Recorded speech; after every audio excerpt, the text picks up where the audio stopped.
महत्त्वाची बातमी, कालच उज्ज्वल निकम यांना उमेदवारी देण्यात आलेली आहे आणि या उमेदवारीनंतर उज्ज्वल निकम यांनी देवदर्शन केलेलं आहे।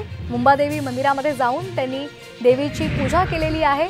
पूनम महाजन यांचा पत्ता कट झालेला आहे आणि त्याऐवजी आता उज्ज्वल निकम यांना संधी देण्यात आलेली आहे, त्यांना उमेदवारी देण्यात आलेली आहे।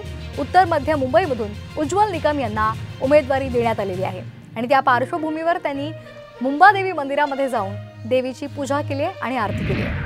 तर आपण ही दृश्य पाहतोय, त्यांनी सिद्धिविनायकाचं सुद्धा दर्शन घेतलं होतं।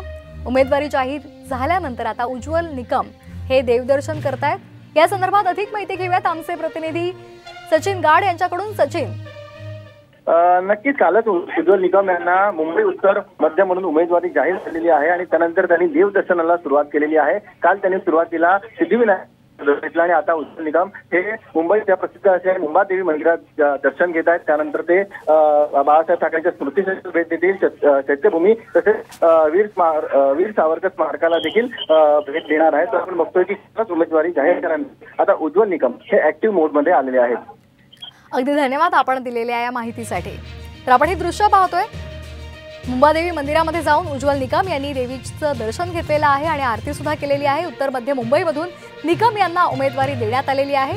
पूनम महाजन यांचा पत्ता कट झालेला आहे आणि त्याऐवजी उज्ज्वल निकम यांना संधी देण्यात आली आहे। कालच त्यांनी सिद्धिविनायक मंदिरामध्ये जाऊन संपूर्ण कुटुंबासहित सिद्धिविनायकाचं दर्शन सुद्धा घेतलं होतं। उत्तर मध्य मुंबईमधून उज्ज्वल निकम यांना भाजपनं उमेदवारी दिली आहे।